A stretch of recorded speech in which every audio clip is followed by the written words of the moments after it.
Ladies and gentlemen, thank you for standing by. Welcome to the General Motors Company third quarter 2018 earnings conference call. During the opening remarks, all participants will be in a listen-only mode. After the opening remarks, we will conduct a question-and-answer session.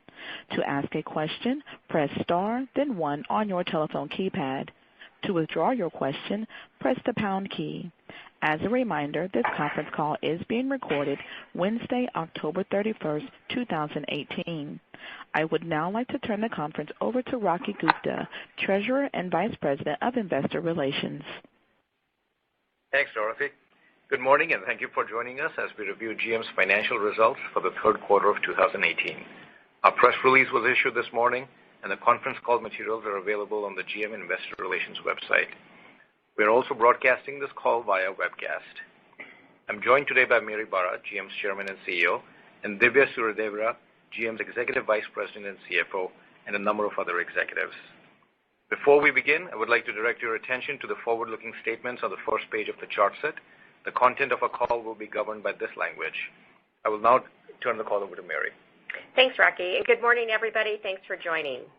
Our performance in the quarter was strong, demonstrating our determination to deliver strong business results in a dynamic environment while also focusing on the innovation that will drive our work in the future of mobility.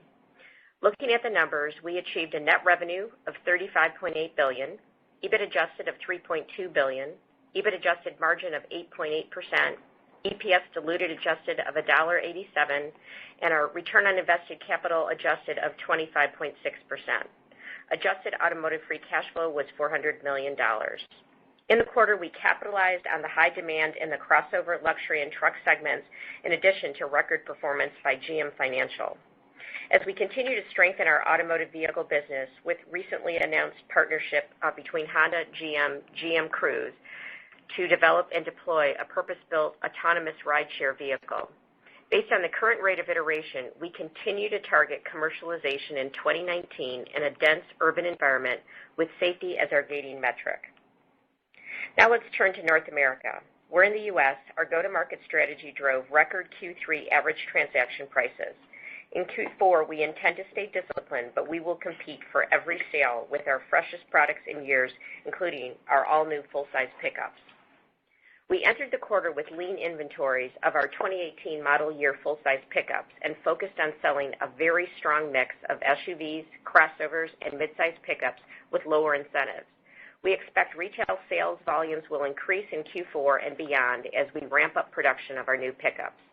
The launch of our new trucks continues to be ahead of schedule, and response to our Truck for Every Customer strategy has been positive. Sales of the new high-margin Chevrolet Silverado LTZ and High Country Crew Cab models are more than 30% above forecast. And the new GMC Sierra SLT, Denali, and AT4 Crew Cab models are selling within 2 weeks. Popularity of our new crossovers from Chevrolet, Buick, and GMC continues as the sales of Traverse, Enclave, and Terrain grew in competitive segments. Cadillac's product offensive continued in September with the launch of the all-new XT4 luxury SUV in North America and China. The brand is capitalizing on Chinese consumers' growing preference for luxury vehicles, with sales in China up 20% year-to-date. Cadillac is introducing a new model every 6 months through 2020, including the upcoming 3-row XT6 SUV. Moving to China, where we have more than 20 years of strong market presence, we achieved record third quarter equity income. This performance results from an improved mix of vehicle sales and a continued focus on cost and productivity improvements. Our earnings have been resilient as we benefit from the growth of important brands like Cadillac and Baojun.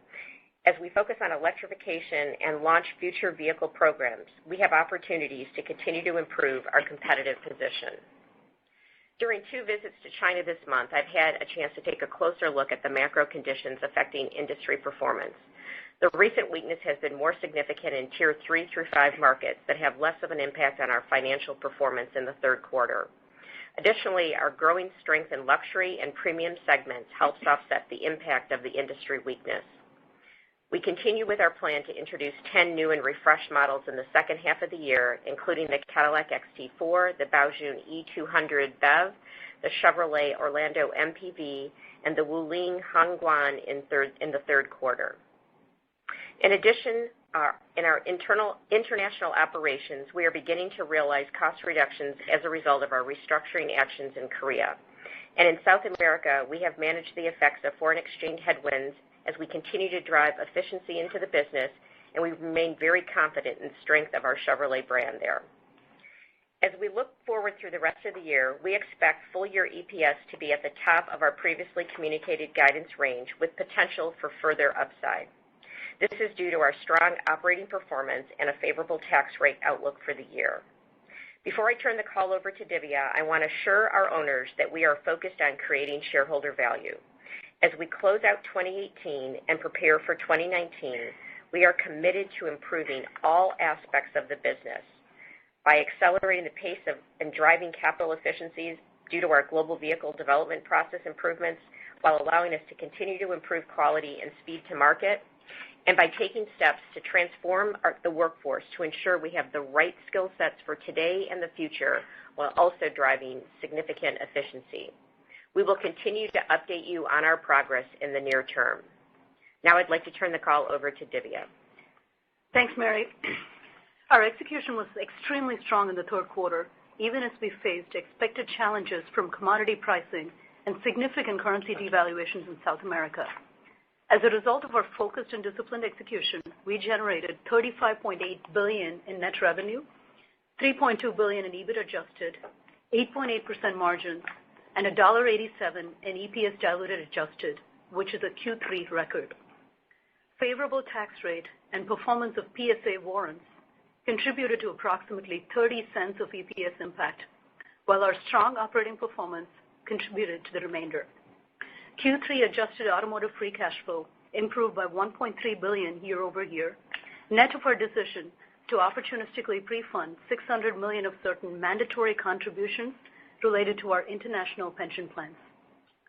Let's take a look at North America. GM&A generated $2.8 billion of EBIT adjusted and 10.2% margins, up 190 basis points year over year. The execution of the all-new full-size pickup truck launch is going very well. We produced 45,000 trucks in Q3 and expect to deliver another 75,000 to dealers in Q4, consisting primarily of highly profitable crew cabs. This contributed favorably to volume, mix, and price during the quarter. Our crossovers continue to perform across every vehicle segment. We will continue this momentum into 2019 with the launch of our all-new Blazer. As a result of matching supply with demand and disciplined pricing, passenger car results improved year over year in Q3. Light-duty pickup performance, combined with our crossover and passenger car results, more than offset mix and downtime taken in Q3 for heavy-duty trucks, which positions us well as we head into 2019. And as expected, commodity headwinds and increased vehicle content for newly launched vehicles was partially offset by strong material performance. Moving to GM International, EBIT adjusted performance in GMI was down $300 million year over year, driven by significant devaluation of the Argentine peso and Brazilian real. China delivered record Q3 results with equity income of $500 million for the quarter. As Mary mentioned, this was driven by cost performance as well as strong mix of vehicles led by record Cadillac sales, which offset challenges from continued pricing pressure. A few comments on GM Financial, GM Cruise, and our Corp segment. As we continue to progress towards full captive, GM Financial posted an all-time quarterly record revenue of $3.5 billion and record third quarter earnings before tax adjusted of $500 million. Credit and residual performance remain constructive. As a result of strong performance, we have initiated an ongoing dividend payment from GM Financial. In the fourth quarter of this year, GM Financial will pay a dividend of $375 million, well ahead of our original plan. Through dividends from GMF, we have the opportunity to strengthen the long-term cash generation capability and narrow the gap between earnings and free cash flow on an ongoing basis. GM Cruise costs in the quarter were $200 million as we continue progressing towards commercialization. We expect to spend approximately $1 billion in GM Cruise for the full year. Corp segment costs in the quarter were better than expected, primarily due to continued favorability from valuation of our PSA warrants. We expect the corp segment cost to be lower than the full-year expectation of $1 billion. We project our 2018 full-year effective tax rate to be approximately 17% as a result of fluctuation in earnings geographies and favorable resolution of various tax positions. Moving on to our outlook for the full year. Due to our strong operating performance and favorable tax rate outlook for the year, we expect the full-year EPS to be at the top of our previously communicated guidance range, with potential for further upside. In North America, we expect a full-year EBIT adjusted margin of 9 to 10% as we launch our all-new full-size trucks while we still experience commodity-driven headwinds. In China, we continue to expect strong equity income of approximately $2 billion this year. With the majority of our launches occurring later in the year, we expect higher launch costs in the fourth quarter. Moving to South America, we continue to monitor and work to offset the impact of currency volatility. The structural cost actions we've taken have lowered our break-even point by approximately 40% relative to where we were just a few years ago, and our underlying franchise remains very strong. Regarding GM Financial, while we will experience traditional seasonality in Q4, we continue to expect significant year-over-year profit growth. And we continue to expect core automotive free cash flow of approximately $4 billion before the impact of pre-funding non-U.S. pension contributions. So to sum up the quarter, our Q3 performance is a demonstration of the team navigating through a challenging environment and delivering very strong results. As Mary mentioned, we're intensely focused on improving our cash generation. Following our new architectural launches, we expect a meaningful decline in future capital spending. Combined with the ongoing GM Financial dividend and our focus on cost reduction, we see significant opportunity to improve cash generation. We are confident in the opportunities ahead of us and continue to expect strong performance over the short term as well as the long term. This concludes our opening comments, and we'll now move to the Q&A portion of the call. As a reminder, if you would like to ask a question, please press star, then the number 1 on your telephone keypad. We'll pause for just a moment to compile the Q&A roster. Your first question comes from the line of Itay Michaeli with Citi. Great, thank you. Good morning and congratulations, everyone. Thanks, Itay. Just first, Divya, just to clarify on the GMF dividend, $375 in Q4, is that going to be kind of sustainable at that rate, quarterly rate going forward? Yeah, Itay, we do expect this will be an annual dividend. The exact amount will be driven by leverage ratio at GMF as we go forward. And when we get to a full captive state early in 2020s, we expect that the entire net income from GMF will be dividended up to the parent.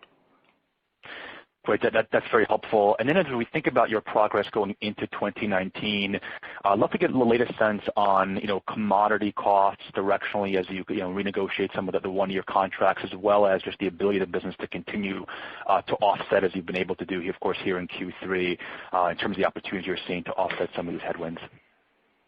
Yeah, Itay, we had mentioned on the last call that on an unmitigated basis, we see a $1 billion year-over-year impact in 2019 over 2018. Again, I would reiterate that that number was based on the spot prices that existed at the time of our second quarter earnings call. And there's been puts and takes since then. There's some tailwinds in commodities.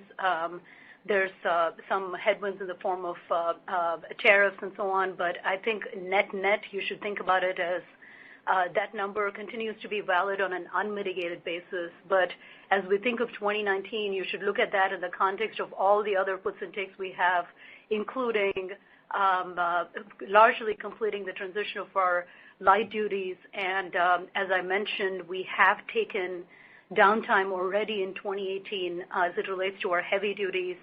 So we do not anticipate a significant year-over-year volume decline in our heavy duties, so that should help offset as well. So think of commodities in the context of the broader overall picture that's happening.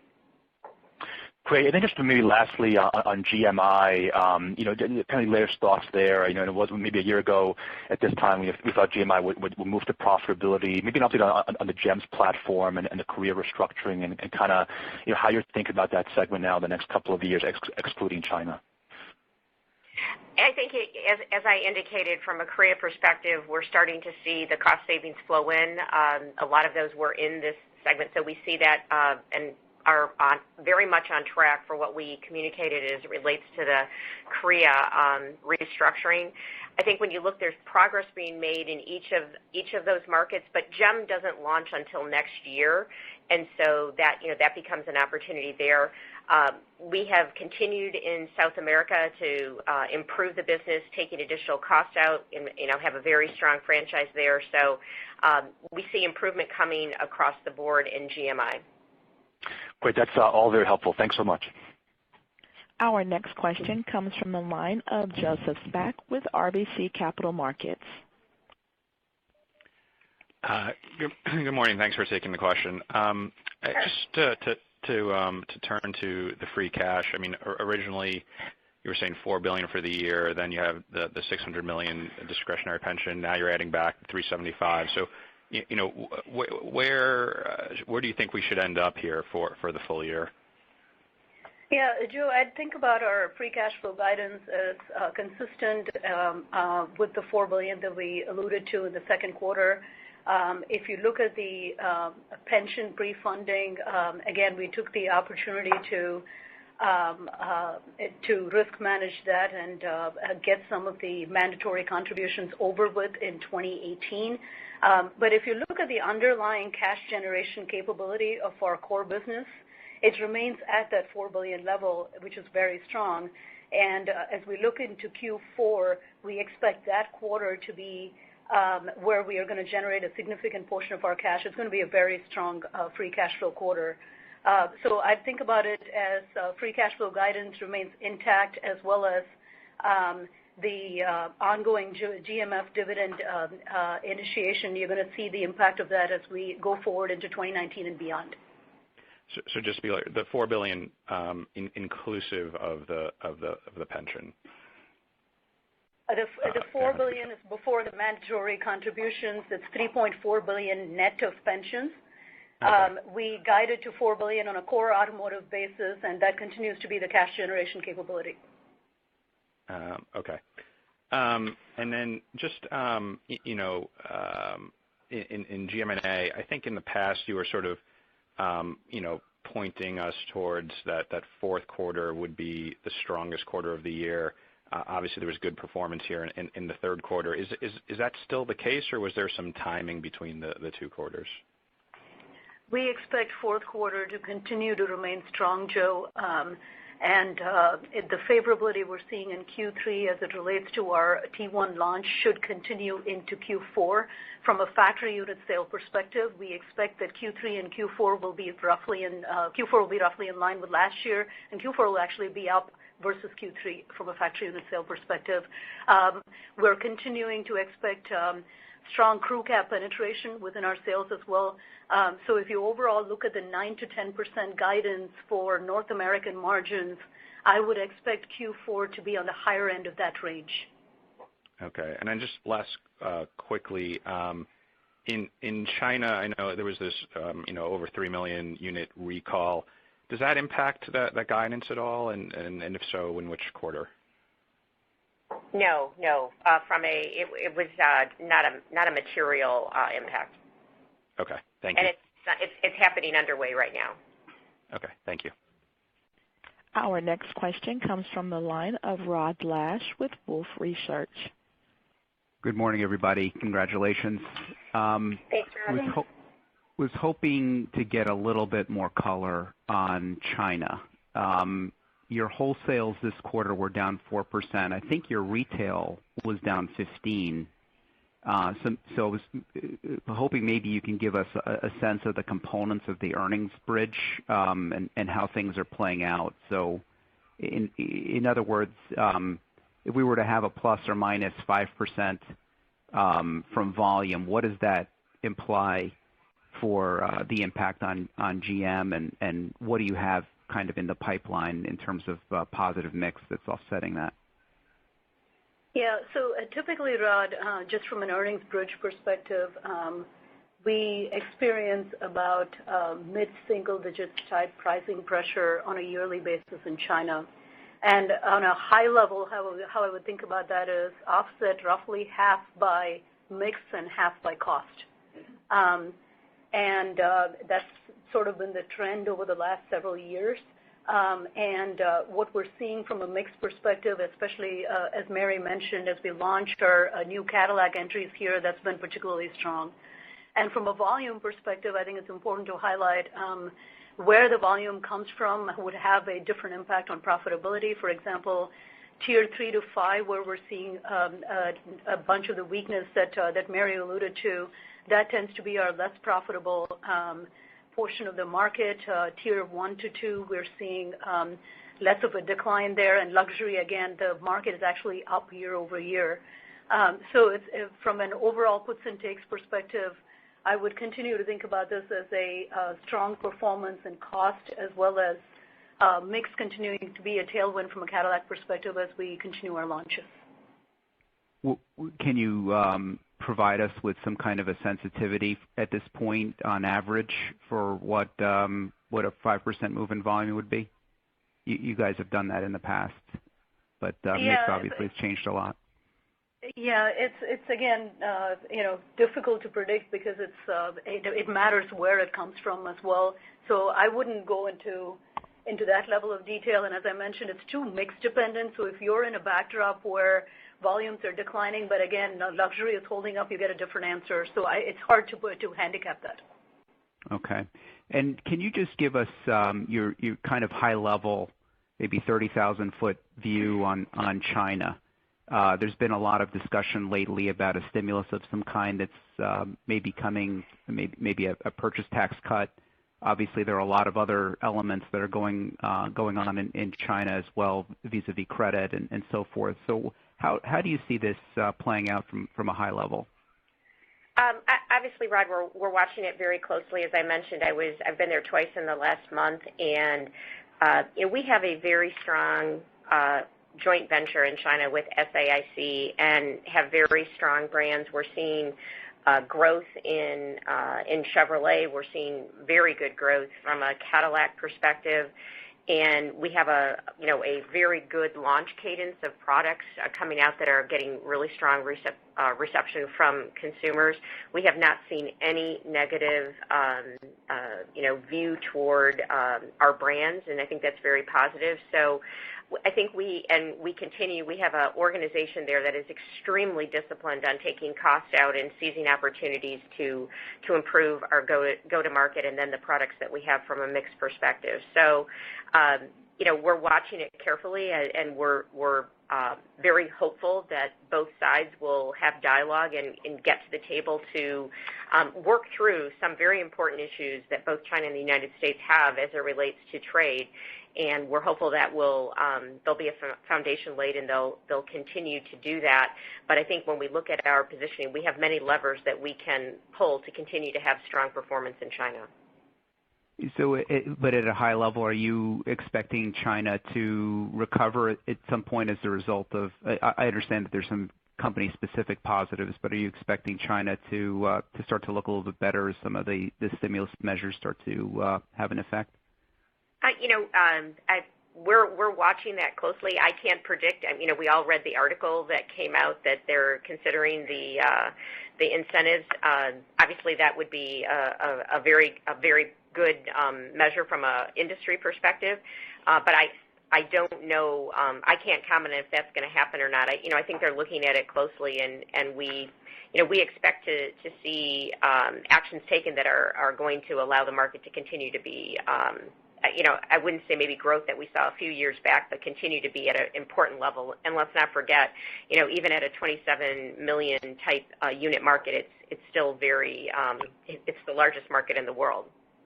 Okay. And just lastly, was hoping you could just describe how you're setting the level of the dividend from GMF. That business is now starting to generate something like $2 billion a year of earnings. So, to the extent that that you're not dividending that all out, obviously you're building the equity base there. Is that something that gets ratcheted up over time? Yeah, that's correct, Rod. So the way we set the dividend level is a number of factors, but primarily driven by leverage ratio at GMF. We have a managerial leverage ratio target of 10 times earning assets to equity, and we're still growing the business. The year-over-year rate of growth is starting to stabilize, but it's still growing. And as we think about the balance sheet leveling out in a couple of years down the line, that's when you will expect that the net income from GMF will be fully dividended to the company. And what we've done basically here is taken advantage of the fact that our strong performance at GMF has contributed to a lower leverage ratio than what's in our managerial target. So we're taking advantage of the upside there to be able to start the dividends early. Great. Thank you. Our next question comes from the line of Adam Jonas with Morgan Stanley. Thanks, everybody. Just a couple questions. First, on China strategy, the BMW Brilliance arrangement, where BMW increased its stake in its JV to 75%, it kind of caught the market's attention. I'm just wondering, from the lens of GM in China, are you satisfied with your 50% type stakes in your JVs there, or is there potential to take this higher, given now you have the opportunity as part of maybe a broader plan to change internal combustion capacity to electric in that region? So Adam, we have, I think, the strongest partner in China with SAIC. We've through the past 20 years have worked together quite well. Doing work such as the joint development of the GEM product, as well as our work on the next generation of the electric vehicle. So I think we have a very appropriate relationship, and at this current time, we're not looking to change the 50-50 structure. It's served us well, and I think the strength of our results demonstrate that. Okay, thanks, Mary. And just one follow-up on electric vehicles. So you currently sell one pure EV, at least in the U.S. right now, the Bolt. Sales are down around 17% year to date. I think you're annualizing maybe around 16,000 units. That's just for the U.S. market. I realize you do sell it globally. But just on the U.S., Tesla makes about as many Model 3s in 3 weeks as your a whole year worth of Bolt sales in the States. So I guess the question is, when are we going to see, when could we expect to see, and again, taking nothing away from the efforts of the Bolt, and really you stand apart from a lot of your Detroit brethren from really going heavy on EVs. So I think it is an appropriate question to say, given your lead and your experience with this technology, when can we see GM bring out like a couple 100,000 unit type product that could really clean house in the ride sharing fleets and turn heads and be a real headache for Tesla? Thanks. Adam, thanks for the recognition on the Chevrolet Bolt EV. We have announced that we are increasing capacity there. We've been opportunistic as to what markets we are allowing the current production to go to, but I think you'll see our sales in the United States increase. And although I don't have a specific announcement to your question, we have announced that we have several EVs coming in the next few years. So, we believe in an all-electric future. I think you'll see us that will roll out over the next couple of years. And then very importantly, we're working on our next generation, which we're calling EME 1.0, that we're looking to make sure we have EVs that are affordable, obtainable, desirable, and have the right range. We're also working actively from a infrastructure on several fronts to make sure that the charging infrastructure is there to support the growth of EVs.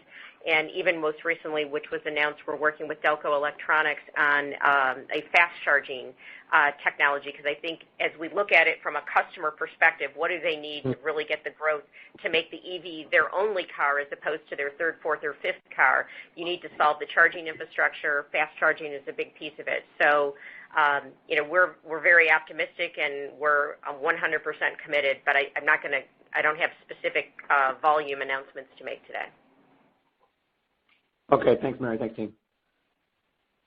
Our next question comes from the line of John Murphy with Bank of America. Good morning, guys. Morning. Just a first question on slide 11 on the North American bridge. Probably, I think the most important thing in the quarter is that you got positive pricing on carryovers as well as majors. I think that's probably the first time I've seen that in 20-plus years of looking at your financials.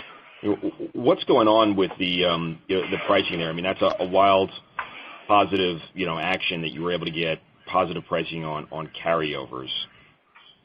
Yeah, John, it's across the board, I would say. If you look at the components of that, a lot of our recently launched crossovers are now falling in the carryover category. So we continue to see pricing strength there, especially in the mid-SUV segment. We have remained disciplined from a passenger car perspective as well, as we have matched supply and demand. So I would say it's not just in one area, John, it's across the board. I mean, and Divya, do you think this is the kind of action, though, that could be sustainable, going forward? This isn't sort of a one-time blip. This is a real focus and change in philosophy? Look, you'll see it obviously go up and down every quarter, but our intent is absolutely to stay disciplined. Okay, that's great. Then second, as we look at, the rise in rates, so there's a lot of concern around what that's going to do to the value chain, particularly on the demand side, but it's helpful on pensions. So I'm just curious, what you're seeing on sort of pension remeasurements and funding status and really thoughts there, Divya. Yeah, on that, John, absolutely a rising rate environment tends to be a tailwind for pensions, especially in the U.S. We have made a ton of progress in closing our underfunded gap over the last several years, and we remain leveraged to the upside as rates increase. I think important thing to note is the mandatory pension contributions in the U.S. do not start until the mid-2020s. So you're really talking about a good 7-8 years of a runway here for us to benefit from potential market moves before we're going to have to take any mandatory contribution actions. But again, we're risk managing this. We're making sure that we're also downside protected as we move forward. But you're right. We'll see tailwinds there. And we remeasure pensions, as you know, at the end of the year, so we'll have more to say when we report our calendar year earnings. And can you also just remind us, when we think about the demographics of the active workforce, how many are legacy workers and how many are your entry levels? What's the mix right now, roughly?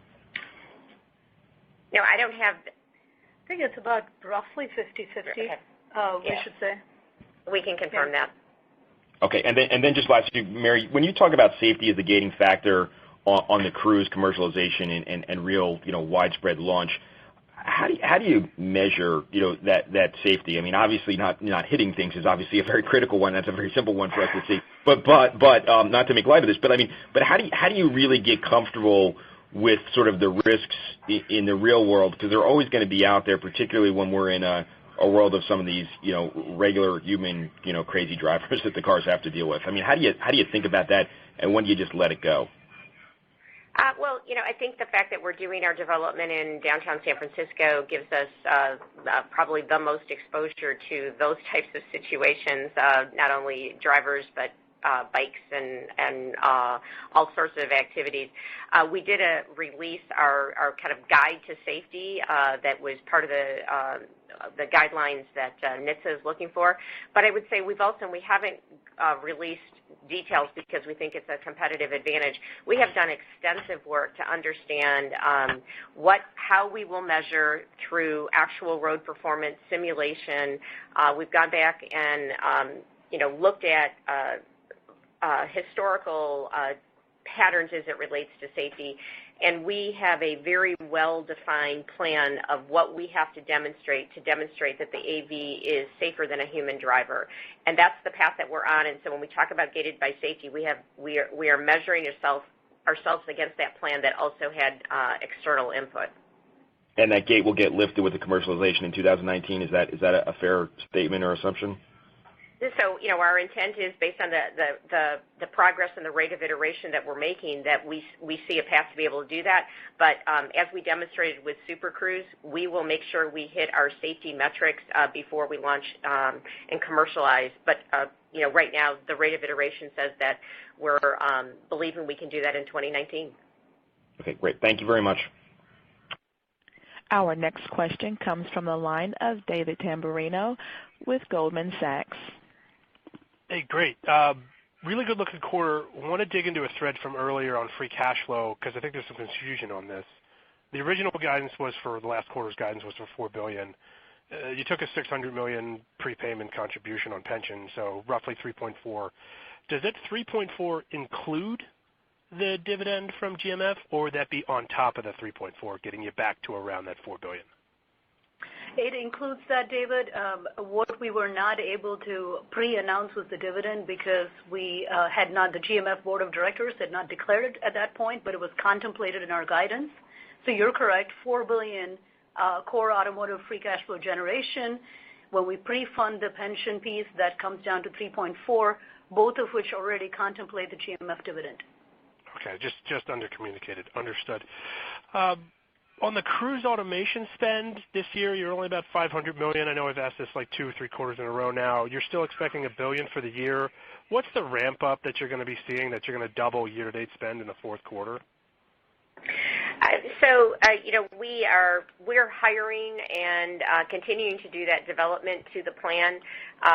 Right now we're looking at still will be roughly around $1 billion as we previously communicated, but, the team is being smart about it, and, if they can achieve what they need to achieve at a lower level, they will, but we're still holding at that level, and it's due to a lot of hiring and continued work from accumulating miles and experience.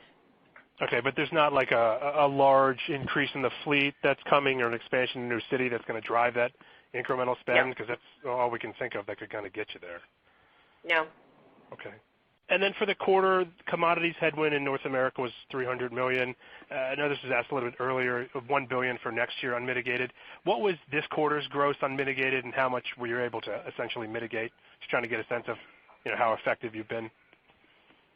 So I would just, from the bridge perspective, you can see that for the total company, we experienced $400 million of commodity headwinds. And what we've been trying to do, David, as you're aware, we have our $6.5 billion target that we committed to in 2014 as it relates to commercial and technical savings.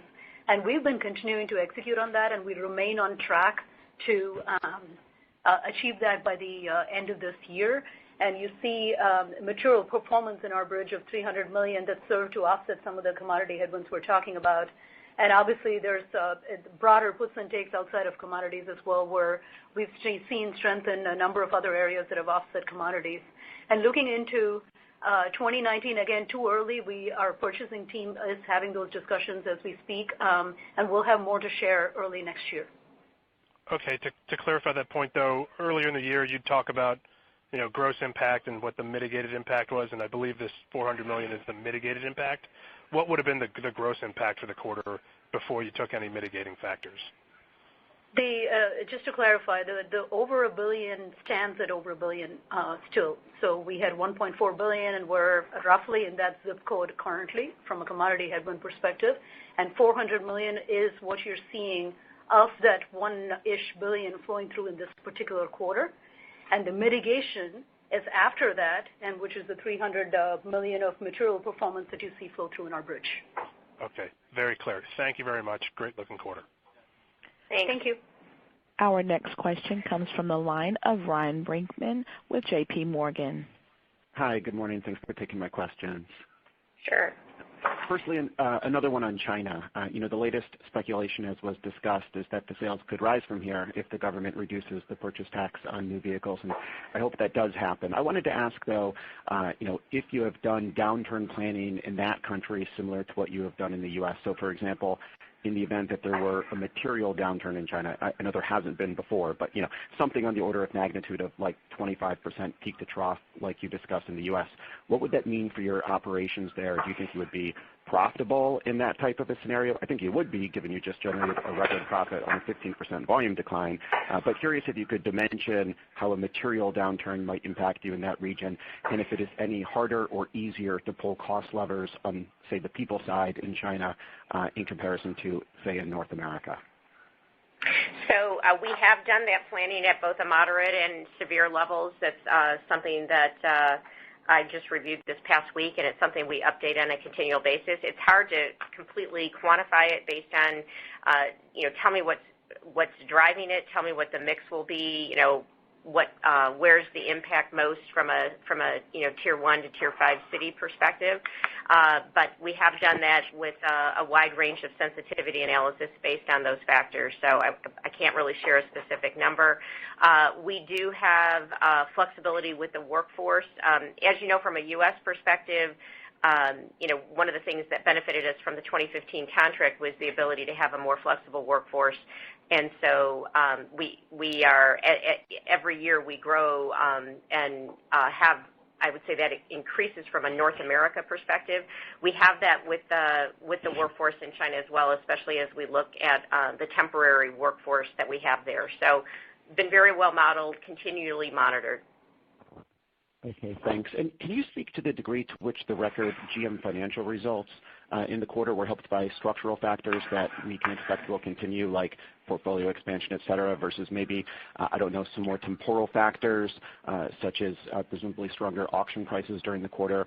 What is your outlook for GM Financial going forward, and how should we expect this business to fare in an environment of higher interest rates? Yeah, I think from a GM Financial perspective, we have talked about roughly doubling the EBT from a couple of years ago to, I believe we said 2019. That remains on track. A lot of it is the portfolio growth that you're talking about. We continue to increase the penetration within GMF as well as just grow the overall size of the balance sheet, and you're seeing those results come through. The other points worth highlighting are credit losses. They remain within range, and so we're constructive there as well. And residual prices, as you're well aware, they remain constructive also. So I would say it's all of the above, and we're again continuing to risk manage this business, and this is going to be a strong contributor to earnings as we move forward. Okay, and then just lastly for me, can you provide some color on how investors should be thinking about the new heavy-duty pickup trucks due out next year and the profit potential they might provide? And I'm not even thinking here, about the CK 2500s, for example, in Flint North, but the even bigger trucks I think are going to be built in a plant in Ohio with Navistar. Could this be a very meaningful profit contributor for you? Well, I think it's an important truck that we have, and one of the things that is important is for some of those buyers having the full suite. We think will also increase our heavy duties, as you mentioned, that we'll be launching next year from a Flint perspective. So it's the adjacencies that I think are going to drive the overall business up. So that's the way we look at it. I don't have specific figures to give you, but we'll have that opportunity. But what it drives in medium duty is probably more significant. Or excuse me, what it drives in heavy duty is more significant. Got it. Thanks. Congrats on a great quarter. Thank you. Thank you. Our last question comes from the line of Colin Langan with UBS. Oh, great. Thanks for taking my questions, and congrats on a good quarter. Thank you. Looking through the model, can you explain some of the weakness that is expected in Q4? Because I think you mentioned North America is fairly stable.